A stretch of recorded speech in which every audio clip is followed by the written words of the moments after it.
Hello there folks, welcome back to Chap Reviews. My name is Ash and I am your host on this journey through movie, book and other entertainment reviews, coming at these things from the perspective of a middle-aged British man, maybe a little different to what other reviewers may bring you.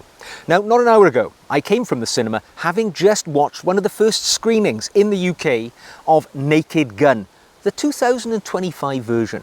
Now, I have to admit, I was a little sceptical about going to see this one for two reasons. Firstly, I saw the first Naked Guns featuring Leslie Nielsen, and I thought to myself, they're up against it to try and bring something into the current era which is going to be comparable with the original Naked Gun series.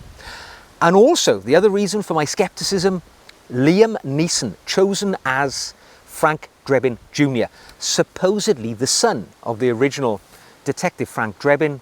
However, I need not have worried too much. And I think my concern about Liam Neeson, the Anglo-Irish actor, was that, he's this, aging, 73 years of age now, believe it or not, action actor, really. How is he going to slot into the role of this comedian, idiotic role of Frank Drebin?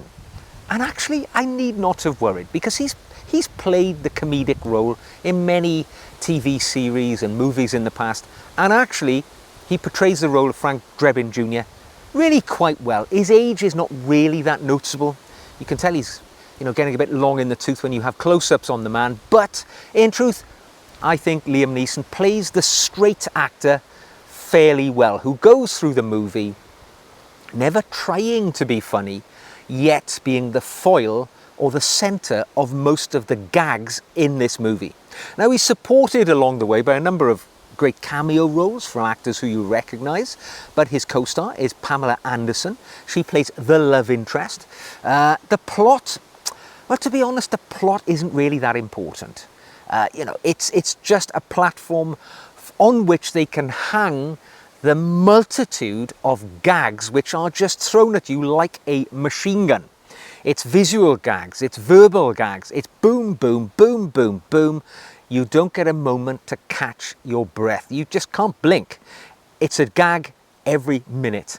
And if I was being truthful, I would say probably 7 or 8 out of 10 gags are not that good. They fall by the wayside, they don't make you laugh. But it's worth sticking with this movie for the 2 gags out of every 10 which give you a bit of a belly laugh. And I have to say, in the screening I just came from, which was fairly well attended, there were people openly belly laughing during the movie. So actually, it clearly has landed with many people.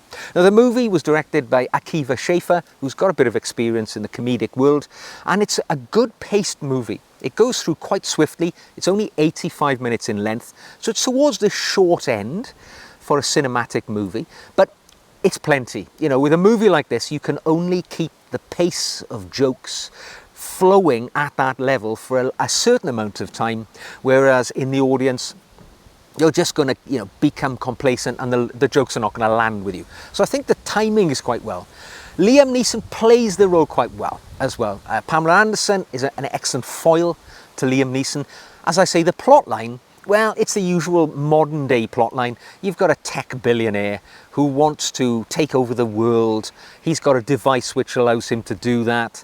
And our protagonist, his job is to track it down and foil the great sort of finale scene where it starts to all unfold. Along the way, there are lots of sexual innuendo. There's all of the usual sorts of things.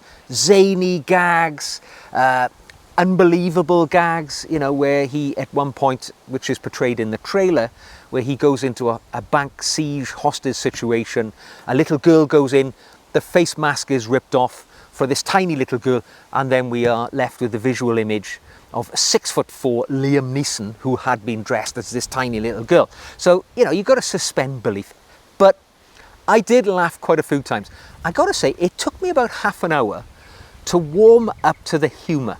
Now, it's not that I'm a serious guy who doesn't like to laugh. I enjoy a good joke as much as anybody else. But it is quite juvenile humour. It's a 15 age category for the movie, but it is quite juvenile and childlike in many respects. you know, teenage boy type humour. And it really took me about half an hour to get into the swing of the humour which was being thrown at me before I started to attune my brain to the gags which were coming my way. And when I did enjoy it.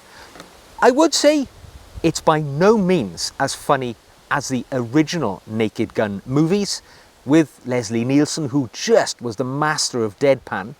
Liam Neeson is good, but he's not good as his, you know, forerunner.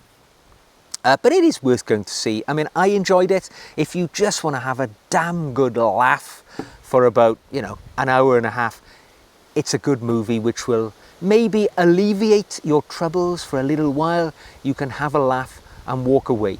If you're looking for something a little more deep, I wouldn't bother. Wait for it to come on the TV.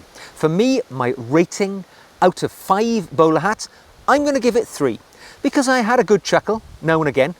There were some protracted periods where the jokes weren't landing with me, but you know, when they did come along, I really enjoyed them and they were a good old laugh. But like I say, big gaps where there was no laughter as well. But others in the audience were giving it a roaring laugh. So clearly it's going to be a success. I'm sure it will. I hope you've enjoyed my review today. Don't forget, I've got another channel called The Chap's Guide. Loads of links in the show notes below if you want to learn more about men's style, self-development and personal grooming.